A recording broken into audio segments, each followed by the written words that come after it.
How's it going, everybody? My name is Aaron. Thank you so much for watching today. I am very excited about this video because this video is the start of my YouTube channel. This video is video number 1 to go on the YouTube channel. With that being said, this YouTube channel will be built off of 2 pillars. Those 2 pillars include a weekly vlog and a weekly tutorial. So the weekly vlog is going to be really fun. I'm actually really stoked to do that. I've been wanting to do this for months and I've been doing some trial and error stuff, but I think I've got a formula down that hopefully some people will enjoy. The tutorials are going to be really fun too. I'm actually really excited about this. This is something that I've always thought about doing. So if you've ever gone looking for video editing tutorials on YouTube, it's pretty easy to find those super beginner tutorials and it's really easy to find those super expert tutorials. And so my goal with these videos is to really find that medium. So I've been editing for about 5 years now and I was primarily self-taught and educated by YouTube tutorials and Adobe forums and all sorts of other random places that you can find information on about video editing. And something else I can't discount is the great editors that were around me that kind of took me under their wing and showed me the ropes. But once they gave me the basics and taught me an understanding of how it works, I was able to get into resources such as YouTube, where I was able to keep learning skills and develop my own skill. And that is why I'm so passionate about doing this, is giving back to the community that gave me so much. Without all the tutorials on YouTube, I wouldn't be the editor I am today. And I wouldn't be here today talking to a camera and posting a video on YouTube if I didn't believe in that community. With all that being said, that's what this channel is all about. I'm super stoked. I hope you guys enjoy it too. So please be sure to like, subscribe, and share with a friend so we can continue to grow this thing. Okay, so that's getting long-winded. So we're going to move on and we're going to keep this train moving.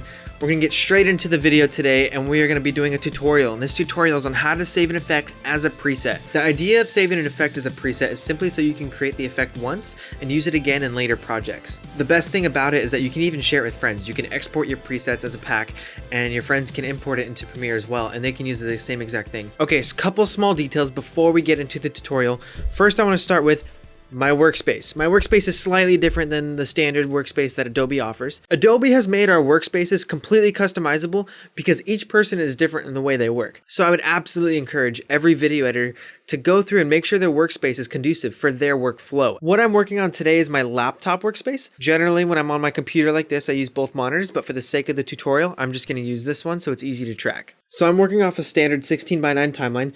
This tutorial is not contingent upon specific sequence settings. So whatever project you're working on, this should apply to any situation. So I put a white color mat on the timeline just so we can see what we're doing just a little bit easier. And so I'm going to grab my type tool and put some text on here just to demonstrate what we're doing.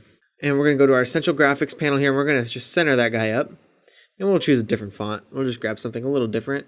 Let's do that guy, something a little nicer. So just to be clear, we're going over more of the concept of what we're doing. I don't want everyone to focus on the actual effect I create, but just on the concept behind it. This concept works with every built-in effect with Adobe.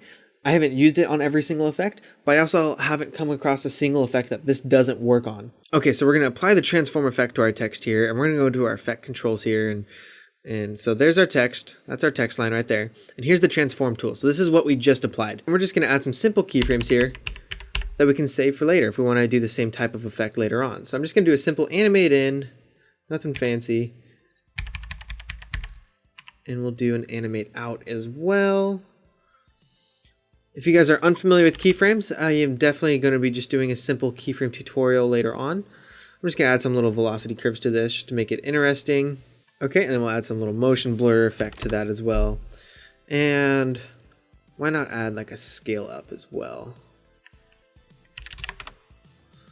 Across the whole thing. So it's a pretty simple effect, nothing too crazy, but we can enhance our workflow by saving this as a preset. So next time you don't have to create all the keyframes, you can just drag and drop. And to do that, we're just going to right click on transform here. We're going to hit save preset.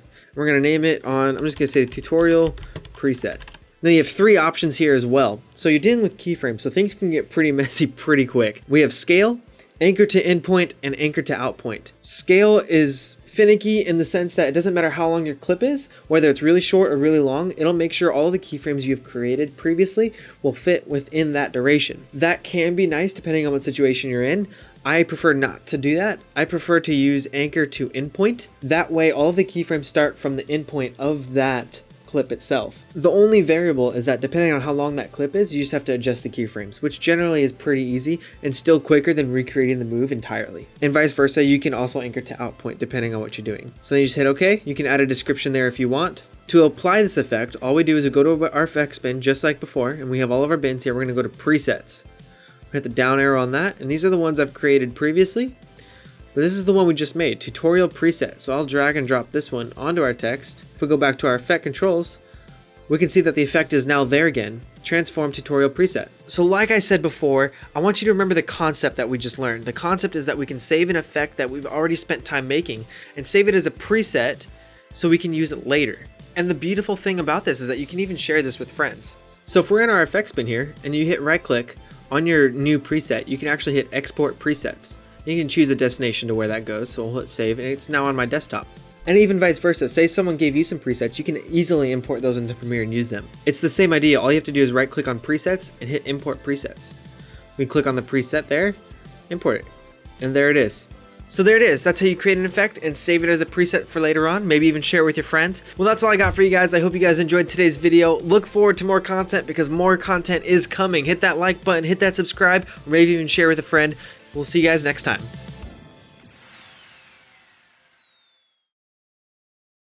You don't realize how hard it is to get focus on yourself until you're completely alone and have to do it by yourself.